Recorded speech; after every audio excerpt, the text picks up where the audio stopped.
కొట్టుడే కొట్టుడు. Routine rod కొట్టుడు. 'Arjun son of Vyjayanthi' care of outdated routine కొట్టుడు. నచ్చలేదు నాకైతే మూవీ.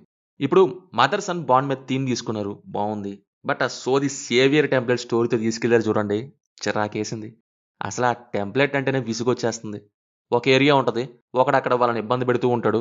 వాడిని హీరో కొట్టగానే ప్రజలొచ్చేసి, "బాబూ! మమ్మల్ని కాపాడడానికొచ్చిన దేవుడు బాబు. మమ్మల్ని రక్షించడానికొచ్చిన ఋషివి బాబు." ఇవంటేనే అస్సలెక్కట్లేదు. అదేదో ఒక చిన్న పార్ట్ అంటే సర్లే అనుకోవచ్చు.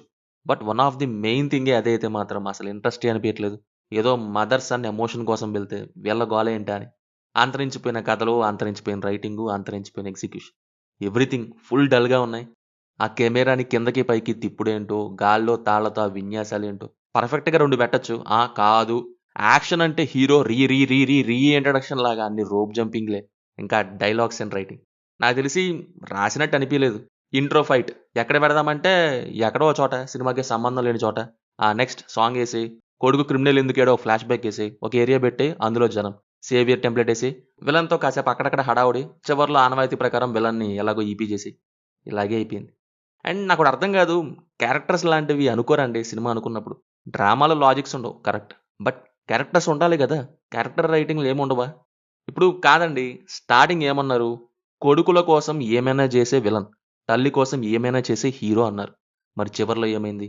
హీరోతో ఫైట్ కాబట్టి విలన్ ఈపీ అయిపోయాడా? నేను మరీ అంత ఎదవలా కనపడుతున్నారా? ఓ మాదిరిగా కూడా కనపడట్లేదా? అక్కడ ఒక సీన్ రాసుకున్నారు. మదర్ అండ్ సన్ బాండ్ మీద. ఫైన్ బావుందది. రియల్లీ ఆ కట్ బావుంది. బట్ ఆ సీన్ అవ్వడానికి తీసుకున్న సీక్వెన్స్ ఆర్ పోర్షన్, ఇంకా తర్వాత జరిగిన యాక్షన్ బొక్కలా ఉంది. సీక్వెన్స్ కంటిన్యూటీతో, మూవ్‌మెంట్‌తో అయితే బావుంటది గానీ, ఫోర్స్‌డ్‌గా చేస్తే ఫోర్స్‌డ్ లాగానే అనిపిస్తది కదా! ఎగ్జాక్ట్‌లీ ఇది అలాగే అనిపించింది. అసలు విలన్ గాడిని ఏదేదో చూపిస్తారు. పఠాన్ అంటే ప్యాంట్‌లో పోసేసుకుంటారన్నట్టు, ప్రైవేట్ ఆర్మీ అంటారు, ఇంటర్నేషనల్ అంటారు, ఒక ఎండిపోయిన బావిలో 30 మందిని యేసేసాడంటారు. మరి ఏమైందిరా పఠాను చివర్లో ఒక్కదాంతోనా అంటే, ఏమో సార్ డైరెక్టర్ అలాగే అన్నారన్నట్టయిపోయింది. ఎందుకు బిల్డప్పో తెలీదు. ఎందుకు గొయ్యి తీసి పూడ్చి చేశారో తెలీదులా అయిపోయింది క్యారెక్టర్ రైటింగ్. మదర్ సన్ డ్రామాని రొట్ట సేవియర్ టెంప్లేట్‌తో ఏసి నీరసం తెప్పించారు. పర్ఫార్మెన్సెస్ వైస్ కళ్యాణ్ రామ్ క్లైమాక్స్‌లో చేశారు యాక్టింగ్. బట్ మిగతా చోట్ల మటుకు ఒకటే ఎక్స్‌ప్రెషన్ మాక్సిమం.